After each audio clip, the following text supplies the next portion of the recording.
Busquen la palabra de Dios, el libro de los Hechos, capítulo 7. En un momento leeremos desde el verso 48. Pero antes quisiera preguntarle, ¿encuentra difícil algunas veces el imaginarse a Dios y que Dios esté con usted? ¿Piensa a Dios como estando en el cielo, mirando a través de las nubes y moviendo las cosas aquí en la tierra como las piezas movidas por un jugador de ajedrez? Algunas personas conciben a Dios de esa manera. Por ejemplo, dicen, cuando oro mi oración no pasa del tumbado. Bueno, tal vez han fracasado en entender que Dios también vive debajo del tumbado. Hoy deseo hablar de cómo experimentar la presencia de Dios. Y este es un tema sobre el cual me fascina hablar porque es muy significativo para mí personalmente y creo que puede ser de mucha ayuda para usted como creyente el cubrir su corazón y su mente con esta básica verdad bíblica y que francamente, debo confesarlo, no la supe por mucho tiempo. ¿Dónde vive Dios? Quiero decir, si usted quisiera escribirle una carta, ¿sabe a qué dirección escribir? ¿En qué clase de edificio vive Dios? Llamamos a los templos las casas de Dios, pero ¿lo son en verdad? Veamos Hechos capítulo 7 desde el verso 47. Mas Salomón le edificó casa, si bien el Altísimo, ese es otro nombre para Jehová, Dios, no habita en templos hechos de mano, como dice el profeta. El cielo es mi trono y la tierra el estrado de mis pies. ¿Qué casa me edificaréis? Dice el Señor. ¿O cuál es el lugar de mi reposo? ¿En dónde mismo vive Dios? Le sorprenderá a usted al estudiar la Biblia el descubrir que Dios ha vivido en una serie de casas. Dios crea y diseña una casa, la habita por un tiempo, y si la casa está sucia, Dios sale de ella. Usted me dirá, pastor, no entiendo de lo que me está hablando. Bueno, usted va a aprender un principio en este mensaje. Dios no vivirá en una casa sucia.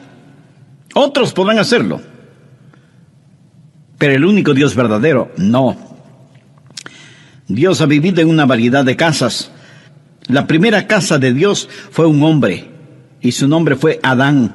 Adán fue una casa, y Dios vivió en Adán. En Génesis 2:7, la Biblia dice, entonces Jehová Dios formó al hombre del polvo de la tierra, y sopló en su nariz aliento de vida, y fue el hombre un ser viviente. Ahí tiene usted la primera casa diseñada por Dios. En el transcurso de este mensaje haré énfasis en 4 palabras: diseño, deshonra, desolación y destrucción. Y grabe bien esto en su mente. Y si usted descubre verdades en este estudio bíblico, será increíblemente bendecido y recibirá sobreabundante ayuda para su vida. Así que Adán fue una casa diseñada. Dios diseñó a Adán. Y Adán fue una casa de 3 cuartos. El cuarto exterior se llamó cuerpo, el cuarto interior su alma, y el tercer cuarto su espíritu. Dios formó a Adán del polvo de la tierra, y eso es su cuerpo. Y Dios le dio vida física. Dios sopló en su nariz el aliento de vida, y ese es su espíritu. La palabra soplar y la palabra espíritu son las mismas palabras, el espíritu de vida.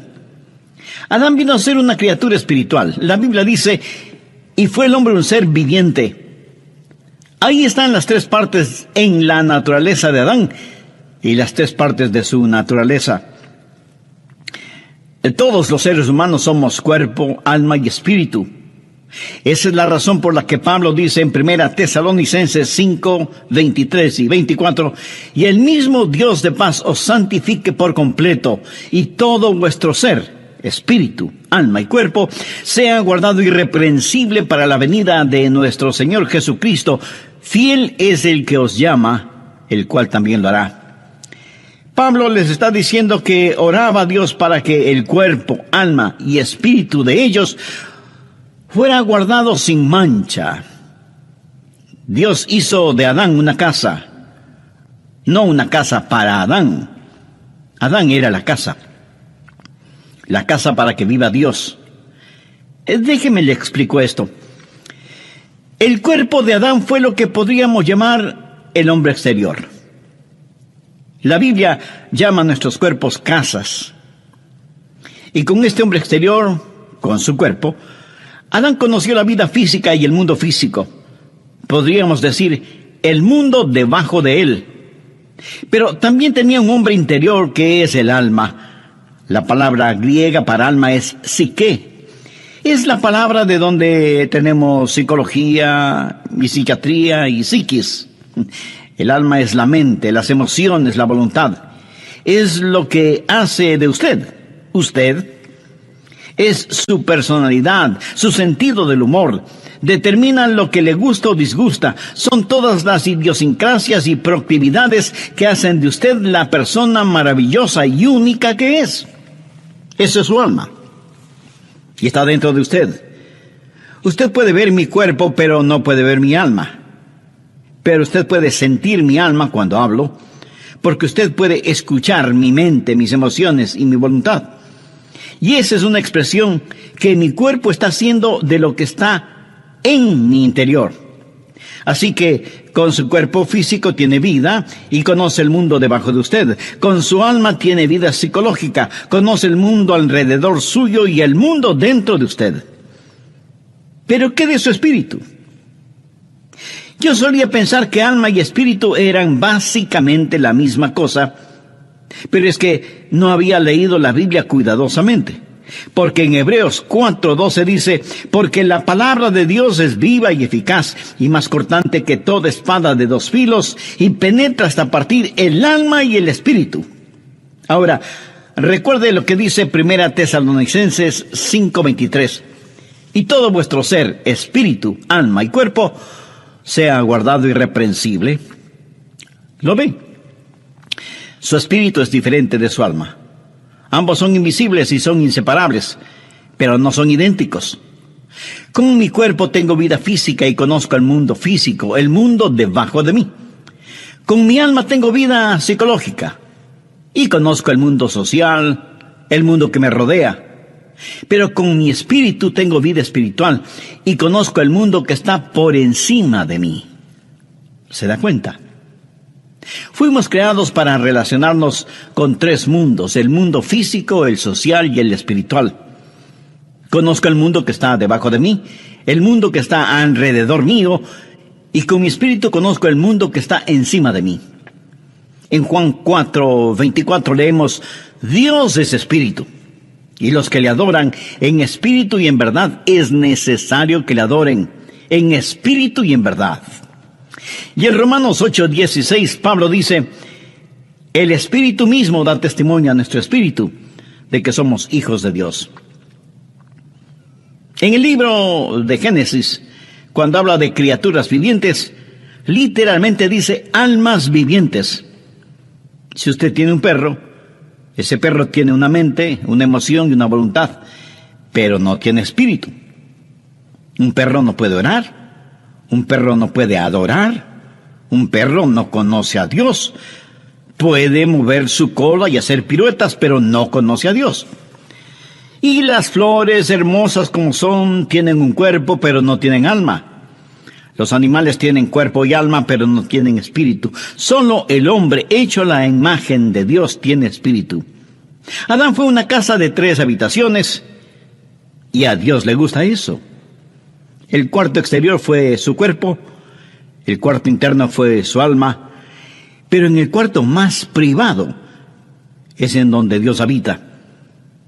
Dios dice que habitará con aquel que es humilde y contrito de espíritu. El espíritu humano es el lugar en donde habita el Espíritu Santo. Cuando la Biblia dice que Dios caminaba con Adán en el jardín del Edén, ¿cómo caminaba Dios con Adán? ¿Caminaba Dios al lado de Adán? Dios no tiene un cuerpo físico. Dios caminaba en él y con él. Adán era la casa de Dios y Dios vivía en Adán, y él caminaba y hablaba con Adán. Dios es un Dios trino, Dios el Padre, Dios el Hijo y Dios el Espíritu Santo. Y todo lo que Dios hace representa la Trinidad de Dios. Por ejemplo, el espacio. ¿Qué es el espacio? Altura, anchura y profundidad. La altura no es la anchura y la anchura no es la profundidad, pero todas son parte de lo mismo. Usted puede identificar cada una de ellas, pero no puede separar ninguna de ellas. Y así es Dios. Dios es Padre, Hijo y Espíritu Santo. Ahora, el Padre no es el Hijo, y el Hijo no es el Espíritu Santo, y el Espíritu Santo no es el Padre. Y sin embargo, todos son uno, no son idénticos, pero sí son inseparables, y son Dios. Otro ejemplo, el tiempo. El tiempo es pasado, presente y futuro. El pasado no es el presente, y el presente no es el futuro, y el futuro no es el pasado. Y aunque el tiempo es uno, cada una de sus partes es fácilmente identificable. Cada cosa que Dios ha hecho refleja la Trinidad de Dios, espacio y tiempo y hombre.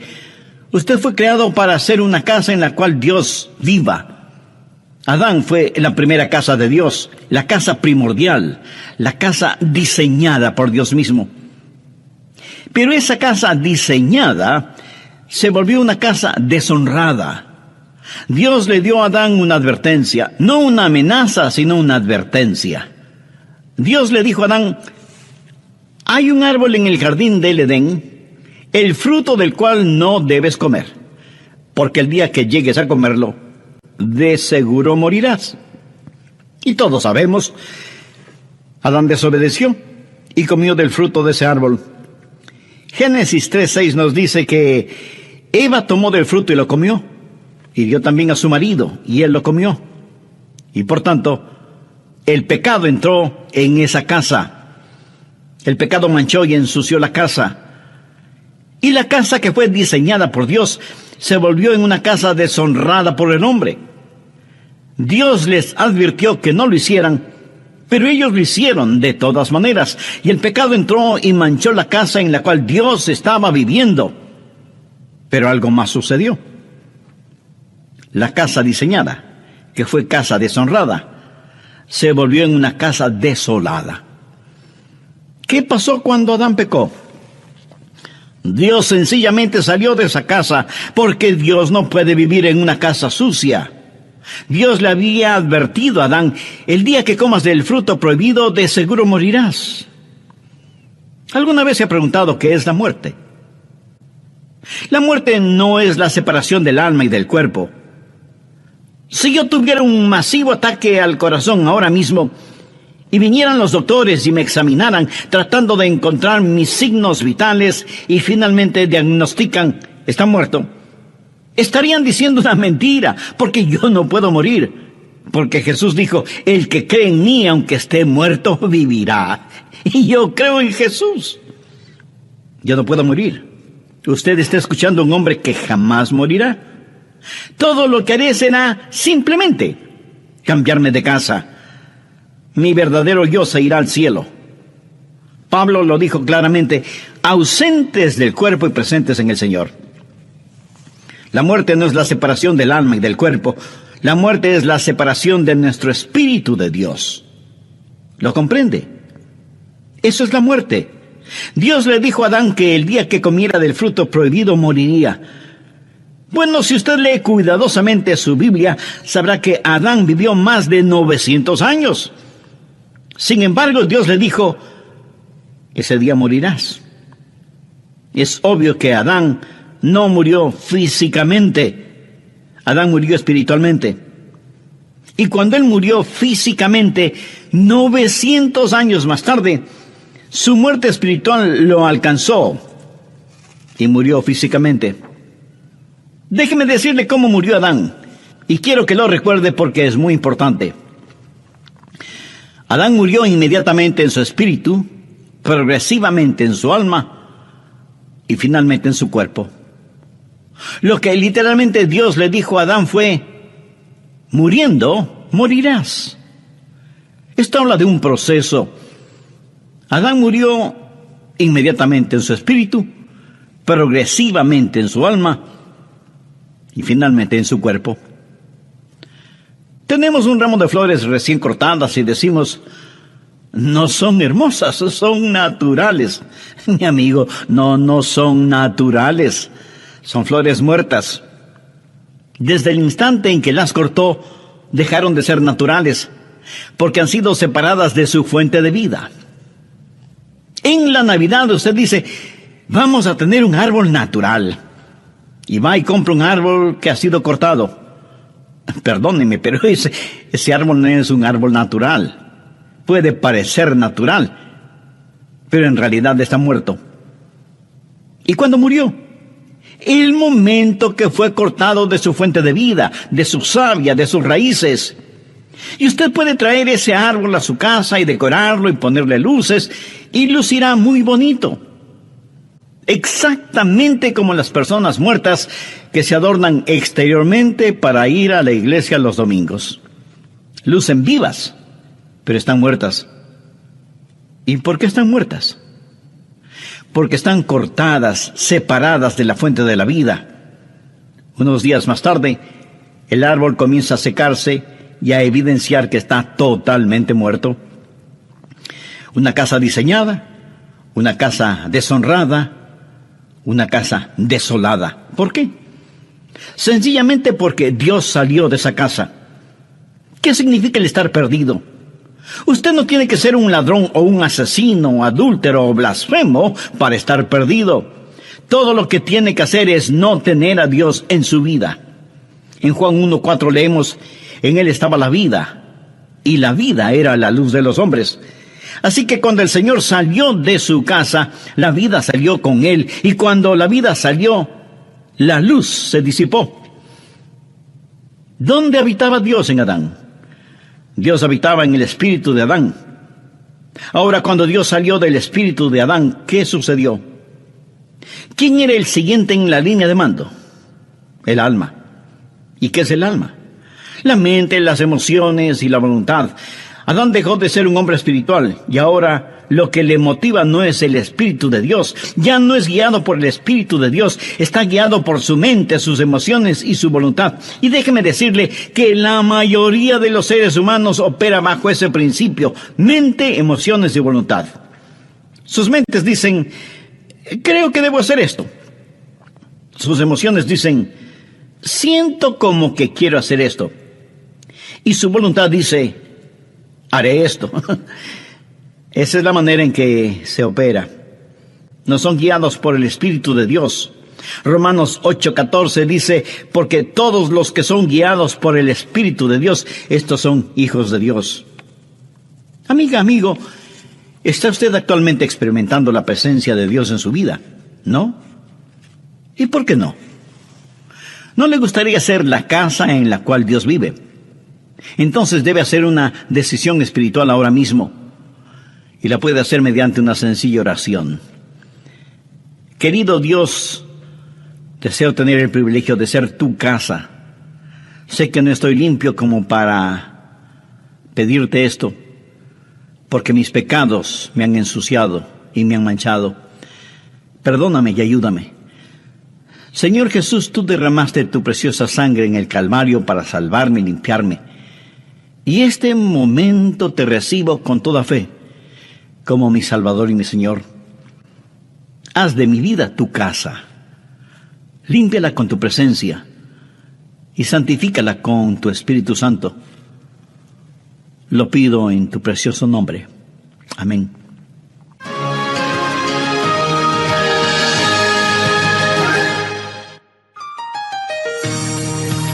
¿Sabía que Dios tiene un número impresionante de casas aquí en la tierra? Diferentes estilos arquitectónicos, variedad de colores en todos los continentes, y Dios habita en cada una de esas casas. Y algunos de ustedes estarán pensando, pastor, Dios no necesita casas aquí en la tierra, Él tiene su cielo. Mi amigo, cada genuino creyente sobre la faz de esta tierra es una casa en la cual Dios habita por medio de su Espíritu Santo. Es cierto que a veces ensuciamos nuestra casa y Dios la limpiará, pero no saldrá de ella porque a Él le place vivir no solo con sus hijos, sino en sus hijos. Y Él, a través de su Espíritu Santo, va perfeccionando nuestra vida cristiana cada día. La Biblia habla del espíritu del hombre hecho perfecto. Y de eso, precisamente, quiero hablarle. Es muy grato el volver a estar con ustedes. Bienvenidos a El Amor que Vale. ¿Cuál fue la casa perfecta de Dios? ¿Qué es lo que el templo nos enseña? El doctor Adrian Rogers, en la voz del pastor Lenín de Llanón, nos entrega la conclusión de su mensaje, cómo experimentar la presencia de Dios. Recuerde que estamos estudiando acerca de una casa diseñada, deshonrada, desolada y destruida. Adán fue la casa que Dios construyó en primer lugar, y porque Adán la manchó con el pecado, Dios tuvo que salirse de ella. Entonces Dios construyó otra casa, el templo o tabernáculo. Estas fueron diferentes formas de la misma clase de estructura, y Salomón construyó un magnífico templo, que fue también una casa de 3 habitaciones. Si usted no toma en cuenta todos los adornos y decoraciones, el tabernáculo y el templo estaban constituidos básicamente por 3 habitaciones: el patio exterior, el patio interior y el lugar santísimo. El patio exterior, que era el lugar de los sacrificios, donde estaba el altar de bronce, representa su cuerpo, el hombre exterior, porque debemos presentar nuestros cuerpos como sacrificios vivos. La siguiente habitación, el patio interior, representa su alma, porque es donde la gente se encuentra y tiene compañerismo, y se conocen unos con otros y adoran a Dios. Pero había una tercera habitación, conocida como el lugar santísimo. ¿Y qué había en ese lugar santísimo? La Shekinah, la gloria del Señor. Dios habitaba ahí entre los querubines que cubrían el propiciatorio en el arca, y la gloria de Dios inundaba ese cuarto. Dios estaba allí en el lugar santísimo. El patio exterior, el patio interior y el lugar santísimo. Esta también fue una casa diseñada por Dios. Dios le dijo a Salomón, cuando construyó el templo: «Constrúyelo de acuerdo al diseño que te he dado». No es que ellos simplemente lo pensaron. Dios fue el arquitecto de ese edificio. Dios lo diseñó para que tenga 3 habitaciones, porque todo lo que Dios hace refleja a la Trinidad. Pero no solo fue una casa diseñada, sino también una casa deshonrada. Recuerda lo que Jesús dijo cuando estuvo en el templo y vio a los mercaderes y cambiadores de monedas allí. Recuerda cómo él, movido con ira santa, actuó. Recuerda lo que Jesús dijo: «Escrito está, mi casa, casa de oración será llamada, mas vosotros la habéis hecho cueva de ladrones». Una casa diseñada, una casa deshonrada y una casa desolada, porque Dios no vive en una casa sucia. ¿Qué es lo que hizo Dios? Dios sencillamente se salió. En Mateo 23:38 Jesús dijo: «He aquí vuestra casa os es dejada desierta». Note que en Mateo 21:13 Jesús dijo: «mi casa». Pero aquí en Mateo 23:38 dice: «vuestra casa os es dejada desierta». ¿Lo entiende? Era la casa de Dios, pero él salió de allí diciendo: «pueden quedarse con ella, es su casa». Y ellos continuaron adorando en ella, y continuaron ofreciendo sus sacrificios y quemando sus inciensos, y siguieron cantando sus canciones y diciendo sus oraciones. Pero Dios estaba a miles de años luz de distancia espiritualmente. Él les dijo: «es su casa». Y ellos continuaron siendo religiosos en ella. Una casa diseñada, una casa deshonrada, una casa desolada y, por último, una casa destruida. En Mateo 24, los discípulos trajeron a Jesús para mostrarle el templo como si él nunca lo hubiera visto. Y dijeron: «no es realmente hermoso». Y Jesús les dijo: ¿veis todo esto? De cierto os digo que no quedará piedra sobre piedra. No quedará piedra sobre piedra. Y eso es verdad. He estado allí, lo he visto con mis propios ojos. No quedará piedra sobre piedra. Ese magnífico templo que Herodes construyó ya no existe. ¿Por qué? Una casa diseñada, una casa deshonrada, una casa desolada y una casa destruida. Bien, la primera casa de Dios fue Adán, luego el tabernáculo, el templo, que fue como una lección. La siguiente fue la casa perfecta de Dios. ¿Sabe qué casa fue? Nuevamente un hombre, y su nombre es Jesús, el último Adán, quien vino a restaurar lo que el primer Adán perdió y a enseñarnos qué es lo que el templo nos enseña. ¿Fue Jesús una casa de Dios? Por supuesto que sí. Leamos Juan capítulo 2, los versos del 19 al 21. Respondió Jesús y les dijo: destruid este templo y en 3 días lo levantaré. Dijeron luego los judíos: en 46 años fue edificado este templo, y tú en 3 días lo levantarás. Mas él hablaba del templo de su cuerpo. Ellos no entendieron que Jesús estaba hablando de otro templo, que Jesús mismo era el templo. Recapitulemos esto. Primero, una casa diseñada.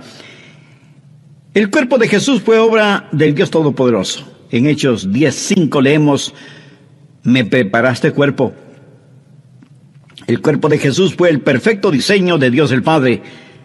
Esa es la razón del nacimiento virginal, concebido en el vientre de María. Él vino como vino, nacido de una virgen, para hacer lo que fue, sin pecado, para hacer lo que hizo, morir por nuestros pecados. Y murió por nuestros pecados para que nosotros seamos lo que Él es, Hijo de Dios. Se hizo Hijo del hombre para que nosotros podamos ser hijos de Dios. Nació de una virgen para que nosotros podamos nacer de nuevo. Él vino a la tierra para que nosotros podamos ir al cielo. Jesús fue una casa diseñada. Segundo, una casa deshonrada. Usted dirá: oh no, pastor, no esa casa. Busque Isaías 53:6. Todos nosotros nos descarriamos como ovejas, cada cual se apartó por su camino, mas Jehová cargó en él el pecado de todos nosotros. Escuche, mi pecado, su pecado, nuestros pecados fueron puestos sobre el Señor Jesucristo. Nuestros pecados mancharon y ensuciaron esa casa.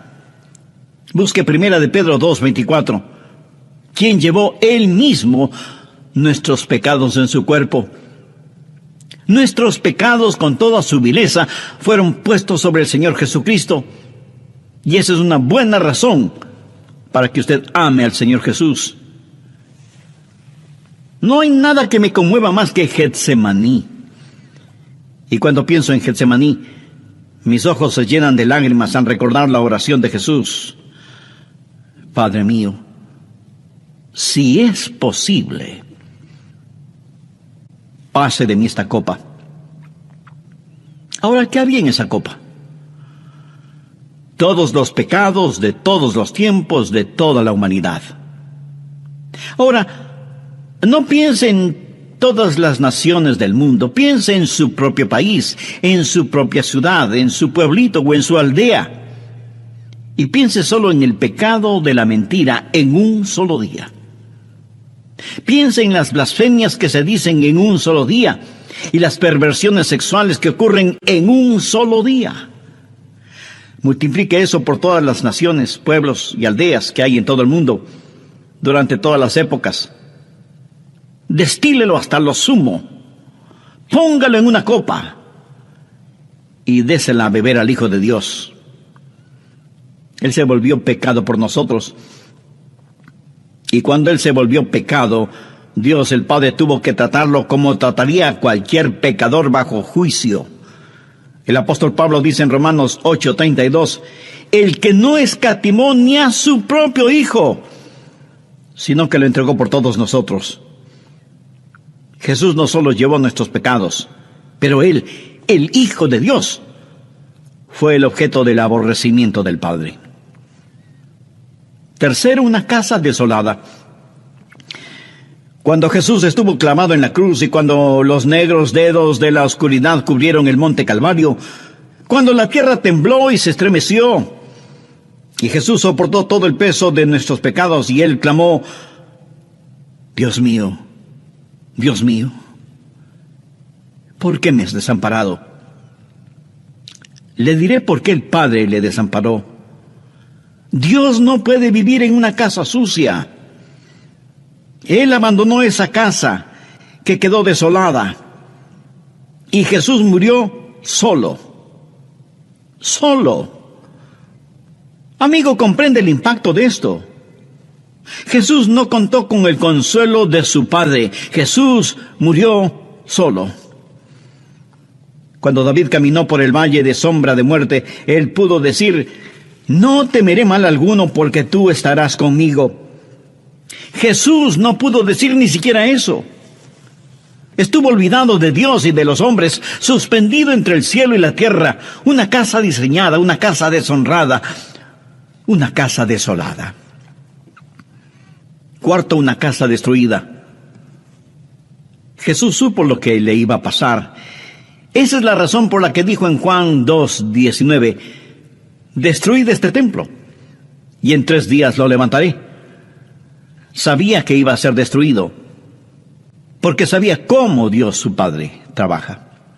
Bien, la casa primaria de Dios fue Adán, la segunda casa diseñada por Dios fue el templo, y la tercera y perfecta casa fue el Señor Jesucristo. Pero sabía que Dios tiene otras casas. Sabía que Dios dejó de cambiarse de casa.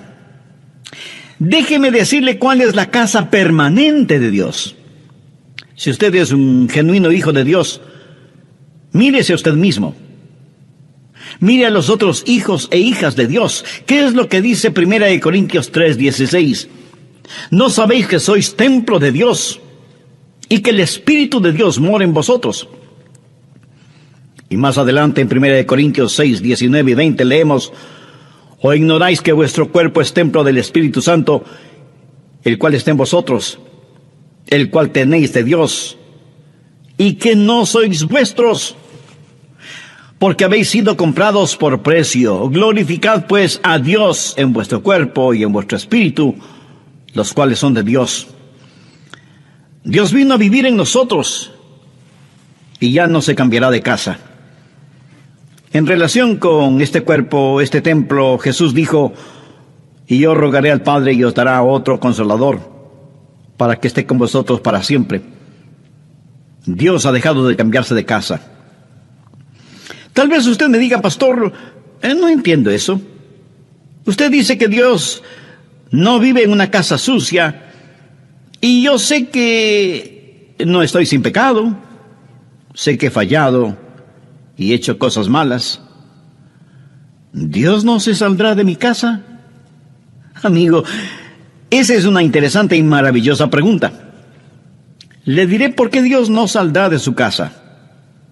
Porque cuando Jesús murió por usted, Él pagó por todos sus pecados pasados, presentes y futuros. Y la Biblia dice en Romanos 4:8, bienaventurado el varón a quien el Señor no inculpa de pecado. ¿No es eso algo extraordinario? Dios limpiará la casa, pero no saldrá de ella. El pecado por el cual murió Jesús jamás será puesto en su cuenta si usted ha recibido al Señor Jesucristo como su Salvador y su Señor en forma personal. Él nunca lo hará. La Biblia habla del espíritu del hombre hecho perfecto, y de eso quiero hablarle. Y deseo que usted atesore estas lecciones en lo más profundo de su corazón. La primera lección tiene que ver con la salvación. ¿Qué es la salvación? Salvación no es sacar al hombre de la tierra y llevarlo al cielo. Es sacar a Dios del cielo y que venga el hombre. Esa es la diferencia. Mucha gente cree que la salvación es que sus pecados sean perdonados para poder ir al cielo. El que sus pecados sean perdonados es preparación para la salvación. Ir al cielo es un subproducto de la salvación. Salvación es tener a Dios de regreso en su corazón. La segunda lección tiene que ver con la espiritualidad. ¿Quién es una persona espiritual? Es aquella que practica la presencia de Dios. No crea que usted asiste a una iglesia para ser espiritual o para adorar. Más bien traemos nuestra adoración a la iglesia. Verá, cuando usted se salva, cada día es un día santo y cada lugar es un lugar sagrado. Usted es la casa de Dios. Si usted va a tener algo que sea santo, recuerde lo que dice 1 Corintios 6:19. ¿O ignoráis que vuestro cuerpo es el templo del Espíritu Santo, el cual está en vosotros, y que no sois vuestros? Usted tiene que vivir una vida sobrenatural porque Dios vive en usted. Y un cristiano salvado es naturalmente sobrenatural y sobrenaturalmente natural. Me agrada la gente que es sobrenaturalmente natural. Me gusta la gente que es la misma en el cuarto de un hotel o en el culto de adoración. Usted no va a la iglesia únicamente a actuar en forma religiosa. ¿Sabe cómo Jesús llama a los actores? Hipócritas. Escúcheme. Si usted es ya salvo, Dios vive en usted. Y cada día es un día santo y cada lugar es un lugar sagrado. Y todo lo que haga debe hacerlo como para la gloria de Dios. Practique la presencia de Dios. La tercera lección tiene que ver con la seguridad. Gracias a Dios, Él dejó de cambiarse de casa. En Juan 14:16, el Señor Jesús nos dejó una firme y segura promesa. Y yo rogaré al Padre, y os dará otro consolador para que esté con vosotros para siempre. Dios salió de la casa que fue Adán. Dios no va a salir de mi casa. ¿Cuál es la diferencia? Yo tengo algo que Adán no tuvo, a menos que se haya salvado. En el jardín del Edén, Adán fue inocente. Pero yo soy justo. No mi propia justicia, sino la justicia de Dios impartida. ¿Cuál es la diferencia entre inocencia y justicia? Bueno, inocencia es lo que la palabra implica, nunca pecado. Pero la justicia es el regalo de Dios. Es el compartir la naturaleza santa de Dios. Y la cuarta lección tiene que ver con el servicio. ¿Qué es el servicio a Dios? Bueno, servicio a Dios no es hacer algo por Dios, es más bien dejar que Dios haga algo a través suyo. Y si usted piensa que estoy jugando con las palabras, no lo estoy haciendo. Dios vive en usted. Y Dios en usted es adecuado para cada demanda que será puesta sobre su vida hoy y por el resto de su existencia. Y la próxima vez que usted necesite amor, no diga, Señor, dame amor. Diga, tu amor, Señor. Y la próxima vez que necesite paciencia, diga, tu paciencia, Señor. Y la próxima vez que necesite sabiduría, pida tu sabiduría, Señor. Todo lo que usted necesite está en el Señor Jesucristo. Y el Señor Jesús está en usted. Entonces, todo lo que usted necesita es tener al Señor Jesucristo. Y la Biblia dice que en Él estamos completos. Y cada demanda de Dios sobre su vida es una demanda sobre el Señor Jesús que vive en usted. Hay una sola persona que vivió la verdadera vida cristiana. Su nombre es Jesús. Y si la vida cristiana se vive en su vecindario, en su hogar, en su trabajo, será Jesús quien la viva. Pero la vivirá por intermedio suyo. Y la vida que usted viva será el Cristo en usted viviendo esa vida. Amigo, ¿vive Cristo en usted? ¿Tiene Dios su casa en su corazón? Si usted todavía no ha recibido a Jesús como su Salvador y Señor en forma personal, ¿por qué no lo hace este momento? Si ese es su deseo, le invito a que repita conmigo la siguiente sencilla y breve oración. Señor Jesús, deseo que vengas a vivir en mi corazón. Sé que soy pecador y sinceramente me arrepiento de mis pecados. Perdóname. Y limpia esta casa espiritual para que tú vivas dignamente en ella. Te agradezco por haber puesto tu propia vida para salvar la mía. Y porque tú moriste por mí, yo quiero vivir para ti. Hazme un instrumento escogido en tus manos. Lo pido en tu precioso nombre. Amén.